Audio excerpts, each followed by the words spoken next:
আল্লাহ কিয়ামত পর্যন্ত একটা বিধান চালু করে দিলেন। আল্লাহ বুঝায় দিলেন প্রত্যেকটা কাজে দৌড় দিবা, কিন্তু সীমানা নির্ধারণ করে দৌড় দাও। মনে চাইলে পাও আছে হেঁটে যাইবা, যাওয়া যাবে না। মনে চাইলে জবান আছে কথা বলবা, উল্টা পাল্টা বলা যাবে না। আমি সীমাবদ্ধতার মধ্যে দিয়ে দিলাম, কারণ স্বাধীনতার জিন্দেগির কোনো মূল্য নাই।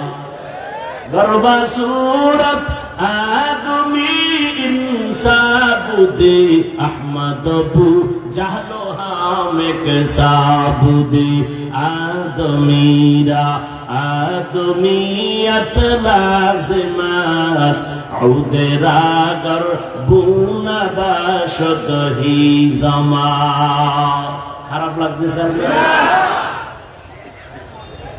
স্বাধীন জিন্দেগির কোন দাম? আপনাদের মুরাদনগর বাজারে কুকুর আছে না নাই? এই কুকুরগুলোর মোটেও দাম নাই। মালিকের শিকলে বাঁধা কুকুরের অনেক দাম। যদি একটা উল্টা পাল্টা ব্যবহার করো মামলা হয়ে যাবে। আকাশে কত পাখি উড়ে কোনো মূল্য নাই। খাঁচার মধ্যে যেই পাখি আটকানো আছে সেই পাখির মূল্য অনেক বেশি। জঙ্গলে হাজারো প্রাণী আছে, কোনো মূল্য নাই। খাঁচার মধ্যে চিড়িয়াখানায় বাঘ আছে, ভল্লুক আছে, মূল্য দেখতে গেলে টাকা লাগবে, টিকিট লাগবে। ঠিক নেই? এরে আল্লাহর বান্দা, সমুদ্রের ভেতরে কোটি কোটি ধরনের মাছ, ওই মাছগুলোর মূল্য নাই। মালিকের জালে আটকানো পরে মুরাদনগরের বাজারে এসে যে মাছগুলো নামলো, এই মাছগুলোর দাম কম না বেশি? স্বাধীন জীবনের কোন দাম নাই। যেই মানুষটা কালেমার রশি গলায় লাগাইয়া রহমতের নবীর আদর্শ মেনে চলবে, ওই মানুষটা দুনিয়ায় বাদশাহ, আখিরাতেও বাদশাহ। তো কুজা সুন্নতে আহমদ কুজা বা মুহাম্মদ কাইবুয়াদ নিসবত তোরা মান আহাব্বা সুন্নতি কওলে রাসূল মজদায়ে কানা মাই হাম কুন কবুল। ইবাদত কি বুঝলেননি? কি আল্লাহর হুকুম জীবনে বাস্তবায়ন করার নাম এবার আসেন। ইবাদত কেন করব? কারণ আছে না নাই? ইবাদত কেন করব? নামাজ কেন পড়ব? রোজা কেন রাখবো? জিকির কেন করব? তেলাওয়াত কেন করব? ভালো ব্যবহার কেন করব? সব ইবাদতের কারণ, একমাত্র কারণ হলো রেজায়ে মাওলা, আমার আল্লাহকে রাজি করে চলা। বান্দা, তুমি আল্লাহর সাথে বিনিময় হবে মোলাকাত, আর পুরস্কার পাইবা শান্তির ঠিকানা জান্নাত। ইবাদত কেন করব? রবের মোলাকাতের জন্য। ফামান কানা ইয়ারজু লিকা রাব্বিহি ফালইআমাল আমালান সালিহা ওয়ালা ইউশরিক বিইবাদাতি রাব্বিহি আহাদা। রবের সাথে মোলাকাত যদি করতে চাও, আল্লাহ বলেন বেশি বেশি নেক আমল করো।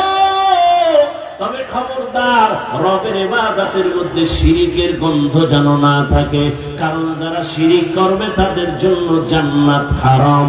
ওমাই ইউশরিক বিল্লাহ ফাকাদ হারামাল্লাহু আলাইহিল জান্নাহ। ইবাদত কার জন্য? আল্লাহর জন্য।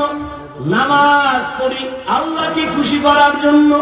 জীবনে কত সেজদা দিছি, একটা সেজদাও যদি অন্তর বলে কবুল হয় নাই। হাজারো সেজদার মধ্যে একটা সেজদায় যদি আল্লাহ খুশি হয়ে যায়, আমার জান্নাত ওয়াজিব হয়ে যাবে।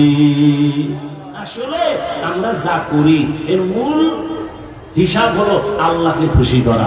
আল্লাহ ছোটখাটো একটা কাজে যদি খুশি হয়ে যায়, জান্নাত রেডি। গুনাহগার আল্লাহর এক বান্দি, নারী না পুরুষ, জীবনটা ভরে শুধু গুনাহ গুনাহ গুনাহ। এলাকার সবাই জানে এর মতো একটা চরিত্রহীনা নারী এলাকায় নাই। এত বড় গুনাহগার বান্দি, এমন কোন গুনাহ নাই করে নাই। রাস্তাঘাটে ওপেন খোলামেলা চলে, মানুষের চরিত্রের উপরে হামলা করে। এমন এক জাহান্নামী নারী রাস্তা দিয়ে যায়, হঠাৎ তাকায় দেখে রাস্তার পাশে একটা কুকুর কান্না করে পানির পিপাসায়। জাহান্নামী বখাটে নারীটার অন্তরে মায়া লাগছে, আমি একটু কুকুরটারে পানি পান করানোর ব্যবস্থা করি। কোথায় পাবো পানি? আল্লাহর বান্দি গুনাহগার দৌড়াচ্ছে, ঘুরতে ঘুরতে একটা পানির কূপ পেয়ে গেল। পানির কূপ কাছে গিয়া দেখে পানি অনেক নিচে, উঠানোর কোনো পাত্র নাই। পায়ে ছিল চামড়ার মোজা, মোজাটা খুলিয়া মোজার মধ্যে পানি উঠাবেন, কিন্তু পানি আরো নিচে। মাথায় ছিল ওড়না লাগানো, ওড়না অনেক বড়। আরে একটা জাহান্নামী নারী ওড়না লাগায় চলে, আর আমরা মুসলমানের, আমার মা আমার বোনের ওড়না নাই।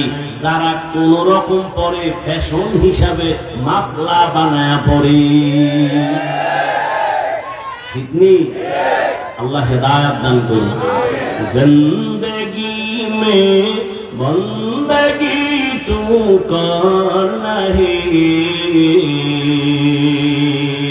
জিন্দেগি মে বন্দগি তু করনা হে, जिंदगी बे बंदगी शर्मिंदा है, जिंदगी बे बंदगी शर्मिंदा है।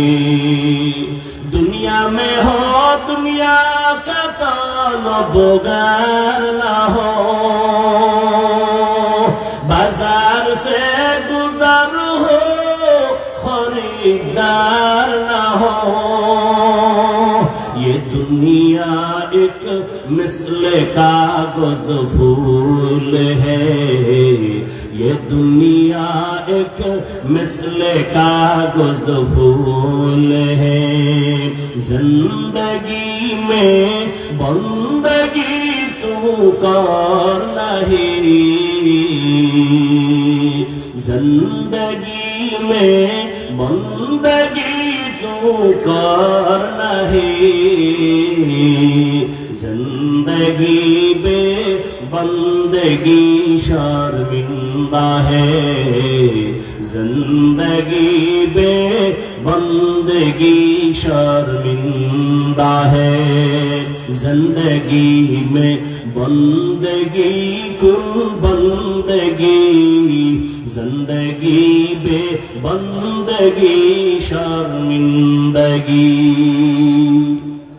এরে আমার মুরাদনগর এলাকার যুবক বাবারা, বৃদ্ধ বাবাজি, ও পর্দার আড়ালের মা বোনেরা, কয়দিন দুনিয়ার বাহাদুরি করবা? চোখের সামনে কত বাহাদুর চলে গেল, তুমি কোন দিন চলে যাইবা কোনো জানা নাই। আজ এখানে বসে আছো, কালকে হসপিটালের রোগী, গ্যারান্টি আছে? ওই তোমরা দেখছো না, সারা রাত যারা মোবাইলে আকাম করে রাত কাটাও, চোখের জেনা, হাতের জেনা, কানের জেনা, জবানের জেনা, অন্তরের জেনা, সারা রাত ঘরে ঘরে রুমে রুমে মোবাইলে জেনা চলে। মা মোবাইল চালায়, বাবা মোবাইল চালায়, ছেলে চালায়, মেয়ে চালায়, সারা রাত ঘরে ঘরে গুনাহ, এত পরিমাণ গুনাহ, মনে হয় যেন ঘুমের থেকে উঠে গজবে চেহারা বানর হবে, শুকর হবে। হয় না কেন? রহমতের নবীর উম্মত হওয়ার কারণে হয় না। ইমামুল আউয়ালিন ওয়াল আখিরিন বহরে সাদকা রাহমাতাল লিল আলামিন। রহমতের নবীরে চিনতে পারলা না রে বাবা? যেই নবীর কারণে এত সম্মান, যেই রাসূলের মহব্বত আর উম্মত হওয়ার কারণে চেহারা গুনাহ করলো পাল্টায় দেয় না, ওই নবীরে যদি চিনতে রে বাবা, এত বয়ান করে টুপি মাথায় উঠানো লাগতো না। অথচ এখানে যারা আমরা হাজির, সবাই কিন্তু মুসলমান। আপনাদের আল্লাহ আমার আল্লাহ দুই নাকি এক? আপনাদের নবী আমার নবী, আপনাদের কোরআন আমার কোরআন, আপনাদের কাবা আমার কাবা, আপনাদের কালেমা আমার কালেমা, আপনাদের ধর্ম আমার ধর্ম। দুনিয়াতে আসি সিস্টেমও এক, কাফনের সংখ্যাও বিদায় বেলা হবে। আমাকেও 3 কাফন, আপনাদের 4টা। হ্যাঁ, সবার বেলায় আমি হাফিজুর রহমানের সম্মানে একটা কাফন কেউ বাড়াইয়াও দিবে না। মুরাদনগরের গরিব যদি মরে যায়, গরিব হওয়ার কারণে একটা কাফন কেউ কমাইয়াও দিবে না। শুধুমাত্র সম্মানের কারণে আমার কাপড় হবে, কালার হবে আলাদা।